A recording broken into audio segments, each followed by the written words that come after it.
Hello నేను మిసేశ్వరరావు. ఆంధ్రప్రదేశ్ ముఖ్యమంత్రి చంద్రబాబు నాయుడు గారు డిప్యూటీ సీఎం పవన్ కళ్యాణ్ గారిని తెలుగు సినిమా ఇండస్ట్రీ పెద్దలు కలవబోతున్నారు. ఆదివారం సాయంత్రం 4 గంటలకు వాళ్ళని కలవడానికి ప్రయత్నాలు చేస్తూ ఉన్నారు. ఆ మేరకు షెడ్యూల్ ఫిక్స్ అయిందని చెప్పి కూడా తెలుస్తూ ఉంది. అయితే ఎవరెవరు వెళ్ళి కలవబోతున్నారు, హీరోలు ఎవరు, ప్రొడ్యూసర్స్ ఎవరు అనే దాని మీద ఇంకా క్లారిటీ రాలేదు. ఎందుకనంటే వైఎస్ఆర్ కాంగ్రెస్ పార్టీకి కొంతమంది మద్దతుగా ఉన్నారు, మరికొంతమంది తెలుగుదేశం పార్టీకి మద్దతుగా ఉన్నారు. గతంలో మాదిరిగా సినిమా ఇండస్ట్రీ రాజకీయ పోకడలకి రాజకీయాలకి దూరంగా ఉండేటువంటి ప్రయత్నం చేస్తూ ఉంది. గతంలో సినిమా ఇండస్ట్రీ అలాగే రాజకీయం రెండు కలివిడిగా ఉండేవి, కానీ ఇప్పుడు ఆ పరిస్థితి లేదు. ఎప్పటి నుంచి అలాంటి సిచ్యువేషన్ వచ్చిందంటే జగన్మోహన్ రెడ్డి గారు ముఖ్యమంత్రి అయినప్పటి నుంచి అలాంటి సిచ్యువేషను వచ్చింది. ఆయన ముఖ్యమంత్రి అయిన తర్వాత 2019లో సినిమా ఇండస్ట్రీకి సంబంధించినట్టు ఎవరు కూడా ఆయన కలవలేదు. దాని మీద కూడా అప్పట్లో రాద్ధాంతం జరిగింది. ముఖ్యమంత్రిగా జగన్మోహన్ రెడ్డి గారిని గుర్తించలేదా సినిమా ఇండస్ట్రీ, ఎందుకు కలవలేదు? సహజంగా ముఖ్యమంత్రిగా ఎవరైనా సరే బాధ్యతలు స్వీకరించిన తర్వాత కట్టెసిగా కలిసి అభినందనలు తెలుపుతారు కదా, మరి జగన్మోహన్ రెడ్డి గారిని ఎందుకు కలవలేదు అని ఒక సామాజిక కోణాన్ని కూడా పులిమారు సినిమా ఇండస్ట్రీ మీద. ఆ తర్వాత పాపులర్ హీరోలు మహేష్ బాబు, తర్వాత అందరూ ప్రభాస్, వీళ్ళందరూ కూడా క్యూ కట్టారు. ఎక్కడికి? తాడేపల్లికి. ఒక పేరెంట్ నిర్వహించినట్టు నిర్వహించారు. ఆ సందర్భంగా ఏం జరిగింది అనేది అందరికీ తెలుసు. సినిమా టికెట్ల పెంపు విషయంలో వీళ్ళందరూ కూడా వెళ్ళి జగన్మోహన్ రెడ్డి గారిని కలిశారు. ఆ సందర్భంగా చిరంజీవి గారు నమస్కారం పెడితే ప్రతి నమస్కారం పెట్టలేదు. ఆయన పెద్ద యుగోయిస్టు జగన్మోహన్ రెడ్డి అనేది పవన్ కళ్యాణ్ అప్పట్లో చేసినటువంటి కామెంటు.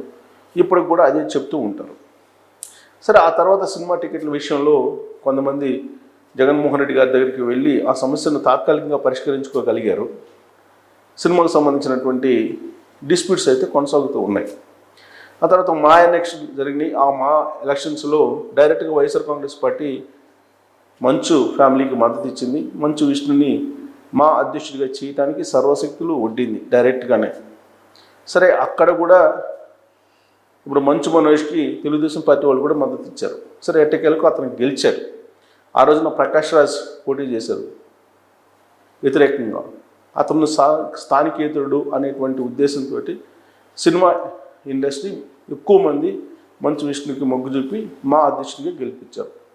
ఇవన్నీ కూడా టాలీవుడ్లో రీసెంట్గా ఒక 5 సంవత్సరాల నుంచి జరిగినటువంటి పరిణామాలు. ఇప్పుడు లేటెస్ట్గా తెలంగాణలో ముఖ్యమంత్రిగా కాంగ్రెస్ పార్టీ తరఫు నుంచి రేవంత్ రెడ్డి గారు, ఆంధ్రప్రదేశ్లో 4వసారి ముఖ్యమంత్రిగా చంద్రబాబు నాయుడు గారు బాధ్యతలు స్వీకరించారు. అయినప్పటికీ సినిమా ఇండస్ట్రీ అటు రేవంత్ రెడ్డి గారిని కలిసి అభినందనలు తెలపడానికి కానీ, చంద్రబాబు నాయుడు గారిని కలిసి అభినందనలు తెలపడానికి కానీ వెళ్ళలేదు. 1 ఇయర్ పూర్తి చేసుకుంది ఆంధ్రప్రదేశ్ ప్రభుత్వం.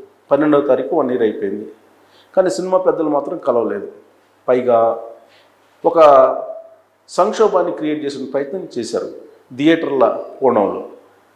పవన్ కళ్యాణ్ గారి సినిమా హరిహర వీరమల్లు రిలీజ్కి సిద్ధంగా ఉంది అని చెప్పి అనగానే, రిలీజ్ డేట్ ప్రకటించగానే థియేటర్లకు సంబంధించినటువంటి వివాదాన్ని తెర మీదకి తీసుకొచ్చారు. దీని వెనుక కుట్ర ఉంది అనేటువంటి విషయాన్ని పవన్ కళ్యాణ్ గారు గ్రహించారు. గ్రహించి ఎవరైతే కుట్ర చేస్తున్నారో వాళ్ళని బాధ్యుల్ని చేయాలి అనేటువంటి యాంగిల్లో కూడా ఆయన మాట్లాడారు. వాస్తవంగా థియేటర్లు అనేది ఆ 4 కుటుంబాల దగ్గర మాత్రమే ఉన్నాయనేది అందరికీ తెలుసు. సినిమా ఇండస్ట్రీలో ఆ 4 కుటుంబాల్లో ఏమున్నాయి? అల్లు ఫ్యామిలీ, దిల్ రాజు, అలాగే దగ్గుబాటి సురేష్ వాళ్ళ ఫ్యామిలీ, దాసరి. సరే, ఇప్పుడు దాసరి గారు లేరు. మరి ఈ సంక్షోభం ఆ 4 క్రియేట్ చేశారా అంటే, ఆ 4 సంబంధించినటువంటి ఫాలోయర్స్ కొంతమంది క్రియేట్ చేశారు అనేది టాలీవుడ్లో బాగా చర్చ జరిగింది. వాస్తవంగా ఈ మధ్యకాలంలో జరిగినటువంటి పరిణామాలను మనం గుర్తు చేసుకుంటే, అల్లు అర్జున్ని అరెస్ట్ చేశారు పుష్ప 2 రిలీజ్ సందర్భంగా తెలంగాణలో. అలాగే 2000 ఎన్నికలకు ముందు వైఎస్ఆర్ కాంగ్రెస్ పార్టీ తరఫున అల్లు అర్జున్ పోయి ప్రచారం చేశారు కర్నూలులో. సో కాబట్టి తెలుగుదేశం పార్టీకి అల్లు ఫ్యామిలీ వ్యతిరేకము అనేటువంటి ఒక భావన వెళ్ళిపోయింది. Allu family, mega family different అనేది టాలీవుడ్లో చాలా కాలంగా వినిపిస్తూ ఉంది. దానికి సంబంధించి కొన్ని ఇన్సిడెంట్స్ రావడం, కొన్ని వ్యాఖ్యలు రావడం ఇవన్నీ కూడా మనం ఎప్పటికప్పుడు విశ్లేషించుకుంటున్నాం. అల్లు అర్జున్ చేసినటువంటి వ్యాఖ్యలు ఇవన్నీ కూడా అప్పుడప్పుడు నాగబాబు గారు చేస్తున్నటువంటి వ్యాఖ్యలు అయినప్పటికీ ఆ రెండు కాంపౌండ్స్ సంబంధించిన హీరోలు ఒకటే అనేది కూడా కొంతమంది చెప్తూ ఉంటారు. ఇదంతా కేవలం మార్కెటింగ్ స్ట్రాటజీ అని కూడా చెప్తూ ఉంటారు. అల్లు అరవింద్ గారు మార్కెటింగ్ స్ట్రాటజీ ఇదంతా కూడా అసలు అన్స్టాపబుల్ దానికి బాలకృష్ణ గారిని హోస్ట్గా పెట్టడమే ఒక పెద్ద మార్కెటింగ్ స్ట్రాటజీ. కాబట్టి అల్లు కాంపౌండ్కి మెగా కాంపౌండ్కి పెద్ద గ్యాప్ ఏం లేదని చెప్పి కొంతమంది అంటూ ఉంటారు. కానీ ఇప్పుడు హరిహర వీరమల్లుకు సంబంధించి రిలీజ్ డేటు టెంటేటివ్గా ప్రకటించగానే థియేటర్ల సంక్షోభం వచ్చింది. ఆ థియేటర్ల సంక్షోభం వెనుక ఎవరో శిరీష్ ఉన్నారని చెప్పి ఆయన ఏదో జనసేనకు సంబంధించిన అతన్ని సత్యనారాయణ అనుకుంటా, ఐ థింక్ సత్యనారాయణ, ఆయన్ని సస్పెండ్ చేశారు. ఆయన బయటకు వచ్చి ప్రెస్ మీట్ పెట్టి దిల్ రాజు తమ్ముడు ఉన్నాడు శిరీష్ రెడ్డి, అతను కుట్ర చేసింది అని చెప్పి ఆయన చెప్పాడు. సో థియేటర్లకు సంబంధించి ఇష్యూ వచ్చినప్పుడు, ఈ టికెట్ల పెంపుకు సంబంధించిన ఇష్యూ వచ్చినప్పుడు, లేదా బెనిఫిట్ షోలకు సంబంధించిన ఇష్యూ వచ్చినప్పుడు, ఏ సమస్య వచ్చినా ఫిలిం ఛాంబర్ నుంచే రావాలి. మీరు టికెట్లు పెంచుకోవాలన్నా, బెనిఫిట్ షోలు కావాలన్నా ఫిలిం ఛాంబర్కి దరఖాస్తు చేసుకుంటే అక్కడ స్క్రూటినీ చేసిన తర్వాత అది ప్రభుత్వానికి ఫార్వర్డ్ చేస్తే అప్పుడు ఓకే చేస్తాము అని చెప్పి ఒక కండిషన్ పెట్టారు పవన్ కళ్యాణ్ గారు. సో పవన్ కళ్యాణ్ గారు ఆ కండిషన్ పెట్టిన కారణంగా అది వ్యతిరేకిస్తున్నారు చాలా కొంతమంది టాలీవుడ్లో ఉన్న పెద్దలు. అసలు ఫిలిం ఛాంబర్కి అప్లై చేసుకోవటం ఏంటి, స్క్రూటినీ చేయటం ఏంటి, స్క్రూటినీ చేసిన ప్రభుత్వానికి పంపించడం ఏంటి, ఇంతకుముందు ఫోన్ చేస్తే టికెట్లు పెంచుకునే అవకాశం వచ్చేది, బెనిఫిట్ షోలు వేసుకునేటువంటి అవకాశం వచ్చేది. కానీ ఇప్పుడు దరఖాస్తు చేసుకొని అనుమతి తీసుకోవటం, స్క్రూటినీ చేయటం, ఇవన్నీ కూడా లాంగ్ ప్రాసెస్. ఈ సిస్టమ్ వద్దు అని చెప్పి టాలీవుడ్లో కొంతమంది మాట్లాడుతూ ఉన్నారు. కానీ పవన్ కళ్యాణ్ గారు ఒకసారి చెప్పిన తర్వాత ఇంకా దాని మీద స్టిక్ ఆన్ అయి ఉంటారు. కాబట్టి పవన్ కళ్యాణ్ గారిని కలిసి ఆ తర్వాత పవన్ కళ్యాణ్ గారి ద్వారా చంద్రబాబు గారి దగ్గరికి వెళ్తే ఈ సమస్యకి ఏదైనా పరిష్కారం వస్తుంది. లేదు పవన్ కళ్యాణ్ గారు చెప్పింది ప్రాసెస్ అదే బాగుంది, ఆ ప్రాసెస్ని అమలు చేయాలి అని అనుకుంటే ఆ ప్రాసెస్ని అనౌన్స్ చేస్తారు. సరే ఏదైనా సరే సినిమా ఇండస్ట్రీకి సంబంధించిన అనేక సమస్యలు ఉన్నాయి. ఈ సమస్యలన్నింటినీ మాట్లాడటానికి చంద్రబాబు గారిని కలవాలి త్రూ పవన్ కళ్యాణ్ గారు. కానీ జూనియర్ ఎన్టీఆర్ వస్తారా అనేటువంటిది ఒక చర్చ నడుస్తుంది. ఎందుకంటే తెలుగుదేశం పార్టీ అనగానే జూనియర్ ఎన్టీఆర్ పేరు వస్తుంది. అలాగే సినిమా ఇండస్ట్రీలో హీరోలు అనగానే జూనియర్ ఎన్టీఆర్ పేరు వస్తుంది. కాబట్టి జూనియర్ ఎన్టీఆర్ వస్తారా, జూనియర్ ఎన్టీఆర్ ఆదివారం రోజు 4 గంటలకి సినిమా ప్రముఖులతో కలిసి చంద్రబాబు గారి ఇంటికి వెళ్తారా అనేటువంటి ఒక చర్చ ఇప్పుడు బాగా నడుస్తూ ఉంది. అయితే ఇప్పుడు వరకు వస్తున్న సమాచారం ప్రకారం అల్లు అరవింద్ గారు, దగ్గుబాటి సురేష్ గారు, అలాగే కొంతమంది సినిమాకు సంబంధించిన పెద్దలు మాత్రమే వెళ్తారు. పాపులర్ హీరోస్ మరి నాగార్జున ఇటీవలనే చంద్రబాబు గారి దగ్గరికి వెళ్ళొచ్చారు.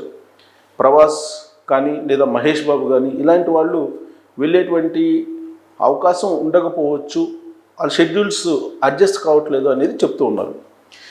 పెద్ద ట్విస్ట్ ఏంటంటే యాక్చువల్గా షెడ్యూల్ ప్రకారం టాలీవుడ్లు పెద్దలు అనుకున్న దాని ప్రకారం ముందు పవన్ కళ్యాణ్ గారిని కలిసి ఆయన్ని కూడా తీసుకుని చంద్రబాబు గారి దగ్గరికి వెళ్ళి కలవాలనేది.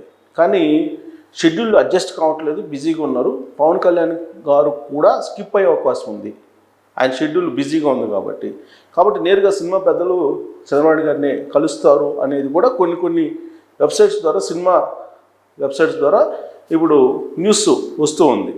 మరి పవన్ కళ్యాణ్ గారు కనుక ఒకవేళ స్కిప్ అయిపోతే పవన్ కళ్యాణ్ గారు ఏం చెప్పారు, ఫిల్మ్ ఛాంబర్ ద్వారానే టికెట్ల పెంపు కానీ ఇతర సమస్యలు కానీ రావాలి, అప్పుడే పరిశీలిస్తుంది ప్రభుత్వం అని చెప్పారు కదా.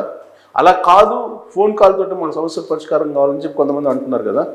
దీనికి క్లారిటీ రావాలంటే పవన్ కళ్యాణ్ గారు ఉండాలి. కానీ పవన్ కళ్యాణ్ గారు ఉండరు, ఆయన షెడ్యూల్ అడ్జస్ట్ కావట్లేదు అనేది కూడా వినిపిస్తుంది. మరి ఎవరెవరు కలుస్తారు, ఎలాంటి అంశాలు చంద్రబాబు గారి దృష్టికి తీసుకెళ్తారు సినిమా పెద్దలు, జూనియర్ ఎన్టీఆర్ వస్తారా రారా, ఇలాంటివన్నీ కూడా ఇప్పుడు చర్చ జరుగుతుంది.